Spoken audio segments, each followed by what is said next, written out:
Bom dia, boa tarde ou boa noite, sejam bem-vindos a mais um vídeo do canal. Eu sou Cleiton. Eu sou o Felipe. E hoje a gente vai começar um quadro que eu tive uma ideia assim um tempo atrás, foi uma agonia, mas enfim, é divagando mitologias. Basicamente eu vou trazer um conto aqui, dessa vez a gente vai testar com ele sabendo alguma coisa da mitologia. E a gente vai começar a confabular aqui ideias e interpretações disso, tá? Dessa vez é ele saber. Então vamos começar. Bem, a mitologia que a gente combinou foi a mitologia grega, certo, né? Vai ser essa, né? Vamos na mais clássica de todas elas. E o conto que eu escolhi foi o conto de Coré. Sabe quem é Coré? Não lembro. Tu sabe quem é Deméter? Deméter eu sei. Pronto. Você jogou Hades, tem que saber quem é Deméter. Pelo amor de Deus, pelo amor de Deus. Tem que saber quem é Deméter. Eu acho esse conto muito peculiar e eu acho que para uma discussão filosófica geral e até psicológica ele é muito bom, tá? Então vamos começar. Basicamente, um dia, Coré é uma das poucas filhas que Deméter teve, né? Deméter, deusa da vegetação, da mitologia grega. Isso. Ela basicamente representa o... Como é que é isso em português? Pensa em inglês, desculpa. Flourish. O florescer, né? O germinar do plantio ali no mundo. Ela basicamente representa isso. É uma da agricultura, acho que a agricultura serve, uma divindade associada à agricultura. Mas a agricultura não era a filha dela? A E Perséfone, no caso. que no começo do conto ela chama Coré. Ah, entendi. E aí o que acontece? Nesse conto fala que Hades uma vez encontrou Coré e se apaixonou por ela. Diz que ela era linda, maravilhosa e queria levar ela pra ela. Só que Coré tava, olha, pouco se importando pra Hades, tava nem aí. Mas Hades cismou que queria Coré pra ele. Aí vamos pros crimes. Que aí vai começar os crimes. Hades, tentando pedir uma permissão pra cometer um crime, chega pra quem, né? O mais dissimulado de todos, Zeus. E vai lá e diz, Zeus, é o seguinte, vê só, me apaixonei por Coré, Coré não quer nada comigo, Deméter não aprova, mas eu queria fazer ela minha esposa. Sei que parece um assunto um pouco distante, mas alguém tem que pensar na garota, hein? Tu deixa Zeus. Aí Zeus, eita! E agora? O que é que eu faço? Eita! Deméter, irmã dele, Hades também, e aí? Aí a sobrinha dele, né? Apesar que Zeus tá nem aí pra essa questão de título de família. Mas aí ele pensou, o que é que eu faço? Porque se eu digo pra Hades que não, ele vai ficar encariado porque ele já nem é olimpiano. Se eu digo ele que sim, Deméter jamais vai me perdoar. O que é que eu faço agora? Aí Zeus faz, sei não, Hades. Te vira aí, né? Sei não, vou me envolver não, Hades. Mas peraí, tu se opõe a ele. Eu não disse isso. Não quer dizer que você me apoia? Eu disse isso? Eu não disse nada. Tô neutro. Eu não disse nada. Hades, que não era burro nem nada, pegou a dele e dizer, então quer dizer que ele não vai se opor. Não vai defender, mas também não vai acusar. Vai ficar neutro. Vou fazer. Um belo dia Coré desaparece. Quem foi que levou Coré? Ninguém sabe. Simplesmente desapareceu. Claro que Zeus sabia, né? Tava pagando de doido. Mas Zeus não vale nada mesmo, a gente já sabe desde o começo, né? E aí Deméter fica completamente desesperada. O carro do ovo. Esse carro nunca passa. Agora hoje que tem que rolar, ele vai passar. Ele vai passar. Voltando aí, já passou o carro do açaí que na hora do ovo, né? Enfim, Coré foi sequestrada, Deméter não sabia pra onde que ia, Zeus cheio de demência, como só Zeus sabia, né? Deméter ficou completamente triste, completamente arruinada, se sentiu extremamente depressiva e saiu em busca da filha. Ela saiu literalmente do Olimpo e saiu andando por aí. Existem alguns contos que falam de quando ela estava nessa caminhada, que ela chegou em um reino, foi bem recebida, no outro ela foi entendida de outra forma. Enfim, algumas interações que ela teve ali dentro com os povos mortais. Diga. Mas tipo, não tem um momento que ela quer punir como se fosse o pessoal, a humanidade, e aí corta um bocado de coisa? Então, aí é que tá a expressão do conto que pra mim é a melhor de todas. Quando ela tá viajando aí, tentando fazer isso, ela acaba entrando em depressão e junto com ela a Terra. a Terra fica infértil. Ah, então tipo, não foi algo proposital, foi algo foi sim. uma consequência, algo do tipo. Foi consequência da tristeza dela, porque ela era a representação da nutrição da Terra. Então, por causa disso, quando ela fica depressiva, a Terra começa a não florescer, mas eu só tá falando inglês. Não tá mais dando pra fazer o plantio. Tá tudo morrendo e tal. Preocupado com essa situação, né, de que a Terra tá definhando aos poucos, as divindades começam a se preocupar com isso e começam a mandar várias pessoas atrás pra ver se encontram Coré. Porque nem mesmo pra dizer assim, ai não, ela foi capturada, ai não, ela foi isso, ai não, ela foi aquilo, ninguém sabe qual foi o destino, né? E Deméter queria uma ajuda. Mortais e imortais se juntaram pra ir atrás, até porque Deméter depressiva se tornou uma crise global, Literalmente. global, né? Porque não tava mais... Tinha terra lá, porque Gaia existia, mas Florica é bom, Nada. porque Deméter estava depressiva. E aquilo virou uma crise generalizada por causa daquilo. Zeus não tinha nem pensado que poderia chegar a esse nível. É que Hermes conseguiu descobrir alguma coisa e descobre, depois de fofoquinha aqui, fofoca ali, juntou uma fofoca, Aí ele juntou a fofoca de alguns mortais, que Coré... Se criou muitos contos a respeito disso. De um rapto a um... No YouTube não vai deixar eu falar, mas... A uma violação sexual dela. E ninguém sabia o certo que tinha acontecido, até que Hermes junta todas as peças e consegue descobrir que ela foi levada por Hades. Eu tô passada, chocada. Deméter fica...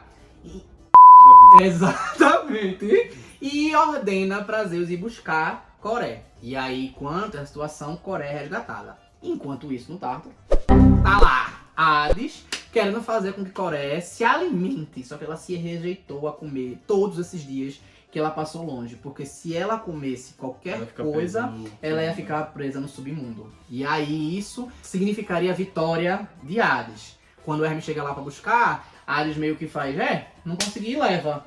Como se ele tivesse feito coisa pouca, né? E ela é levada. Só que Ascálafo era um dos servos de Hades. E ele viu que Coré se alimentou. Um pouquinho, coisa pouca. Uma sementalha de romã, pá, ela comeu. Aí, ela comeu? Não vai não. Só que aí Hades fez, ninguém vai acreditar. Você vai lá e fofoca lá. Ou seja, Hades fez igual Zeus. Vai, tu te lasca lá, porque tu vai contar. Tu vai levar o revés. Mas tu te vira. O que acontece? Quando chega lá, Coré abraça a mãe, né? Abraça lá Deméter. Deméter já fica mais feliz, só que as caras ela comeu o que eu vi. Ela comeu o que eu vi. Mas tipo, não era tipo uma maldição, era uma regra no caso? Tipo, por exemplo, se permitissem, ela sairia do inferno, no caso, do submundo. Como assim, se permitisse? Porque, por exemplo, Hades poderia sair. Não, mas por exemplo, ela comeu a romã, certo? Mas ela era imortal. Ela ficaria ligada às energias do submundo. Mas nada impediria ela de sair, no caso. Nada impediria ela de sair. Ela poderia sair. Mas ela já estava ligada ao submundo. Se ela se alimentasse, ela estava ligada ao submundo. Mas o que teria meio o que isso daí? Então, é mais na frente. Não, tudo bem. Aí o que é que acontece? Aí acontece, quando a Ascálafo vai lá, Deméter fica, né, enfurecida. E Coré não nega. Aí o que acontece? Hades vem, vira uma grande briga de família, cada um apontando o dedo na cara do outro. Ah, porque você vai pelo seu carro, aquela agonia todinha. Casa de família, né? Casa de... Não, mas... A mitologia dele, ela entrega a casa de família. Ela entrega, de fato. E aí aquele negócio, aí Deus, pera aí, vou chamar a manhinha, porque eu não tô conseguindo resolver isso. Aí vai atrás de Réia. Réia, vem cá. Aí chama a Réia, pra Réia ir resolver todo aquele B.O. Aí a Réia vai lá e diz, vamos fazer um acordo. Vamos fazer um acordo. Ela se alimentou, mas foi pouco, Hades. Ela não vai ser uma divindade do submundo. Ela pode ser uma divindade do submundo. Então vamos fazer um acordo aqui. Ela vai passar um tempo lá, né? No submundo, vai ficar lá contigo. E o resto do ano, ela volta pra cá e passa aqui.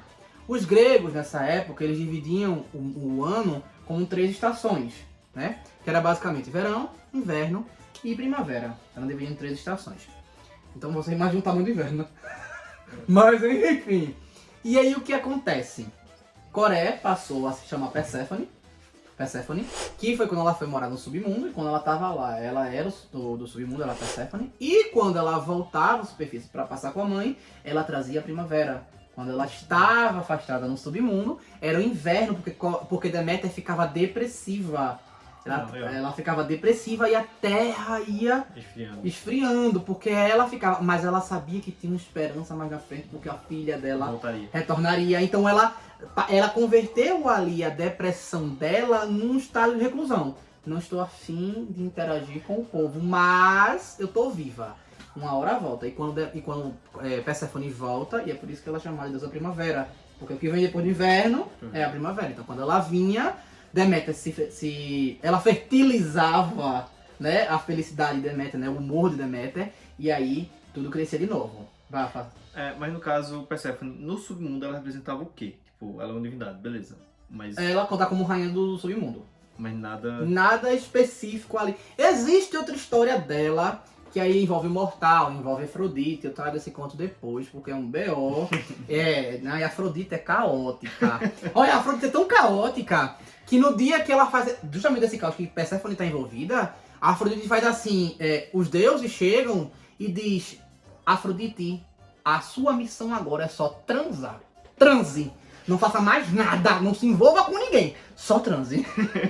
Aí um dia a Atena chega lá e descobre que ela tava fiando. Aí ele: Zeus, olha, ela tá trepando não.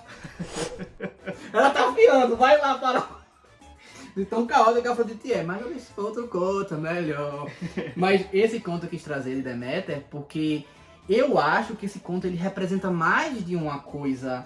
Pra mim ele não representa só a reclusão da terra se acalmando o plantio, né, respirando dali da colheita e do ciclo da agricultura em si, né, para poder fazer isso, uma justificativa para isso, como também ele representa como os gregos viam a depressão. Tipo, uma análise psicológica, tipo, se uma divindade se deprime, o mundo para ela perde a graça. Se uma pessoa se deprime, o mundo perde a graça. E isso faz com que nada floresça.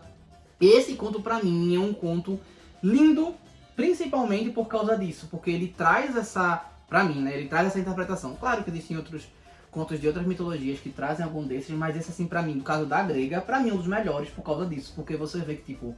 Nossa, ele já tinha uma noção do que talvez fosse ser depressivo ou ter uma crise de depressão. Eu acho esse conto maravilhoso. Agora eu tô com uma dúvida. Vá! A dúvida é o seguinte, a Deméter é a representação, né, das estações do ano. Então, por exemplo, quando ela ficava triste, por exemplo, vinha o inverno. Quando ela ficava mais feliz, que era quando o Perséfone chegava, a primavera, florescia, isso. Né? Porque os outros deuses não têm essa representação tão forte. Por exemplo, Poseidon é do mar, da água. Porque quando não fica triste... Por que não é? Poseidon ele não é reportado como tristeza. É reportado como traição, revolta e calma. São os estados dele, né? Que no caso, traiçoeiro é aquele que tá calmo, de repente fica revolto. Revolta é quando ele invade, dilúvio, essas coisas assim. E Poseidon faz muita merda mesmo. E calma, é raríssimo, mas tem quando ele tá na dele, que ele não quer se envolver na coisa. Não todas as divindades tinham esse tipo de representação, porque algumas se completavam, como por exemplo Artemis e Apolo. Eles se completam, né? Um é a luz da manhã e a outra é a lua, né? No caso ele é a sabedoria, ela é a astúcia. E aí eles se completam como um yin yang. Então às vezes tem dualidades, mas nem todos eles vão ter aquilo. Normalmente as divindades que são associadas a coisas tão impactantes assim como Deméter são divindades mais primordiais. São os olimpianos, a primeira conformação de olimpiano, né? Por exemplo, alguns tratam Afrodite quase como uma força primordial, porque ela é o amor. Ela que deu não só o amor no estilo romântico, mas também como um amor carnal, aquele que vai gerar a multiplicação da espécie, né? A proliferação da espécie. Essa senhora é destruidora mesmo, viu, viado? Então cada um pega uma estrutura, uma base, vamos dizer, social e ambiental para pegar para si. Tipo, Cronos pega o tempo, Gaia é o planeta Terra, Deméter é a representação das estações, e cada um vai. Apolo, que representa o dia, Artemis a noite, e assim vai. Cada um deles vai pegando uma coisinha. Aí, os justiceiros, que é bem entre aspas, no caso de Zeus, é aquele que lidera todo, né? Tipo, é o pilar, é o topo do pilar que tá ali dominando todo mundo. A justiça e a lealdade, Atena. Mas o que o ser humano sempre fez, infelizmente até hoje faz? Guerra, por isso tem Ares. Então essas divindades que são primordiais ligadas a coisas que não têm muita flexibilidade, acabam sendo assim. Mas é óbvio que realmente encanta mais aquelas que estão ligadas à força da natureza. Até o próprio Cronos mesmo, porque foi por causa dele que o tempo andou e tal. É mais interessante, de fato. De fato, eu concordo. Apesar que os meus preferidos são Hefesto, coitado, pobre coitado, só se lasca. E Atena, né? Que maravilhosa, perfeita, não tem defeitos. O defeito dela é com Aracne, e só. Mas enfim, eu espero que tenham gostado. Então curtam, comentem, compartilhem. Se inscrevam no canal. E se não sabem o que escrever, pensa no hashtag aí, Felipe. Tu tá igual a menina, então pergunta o hashtag e não sai nada. Estações do ano. E é isso, valeu.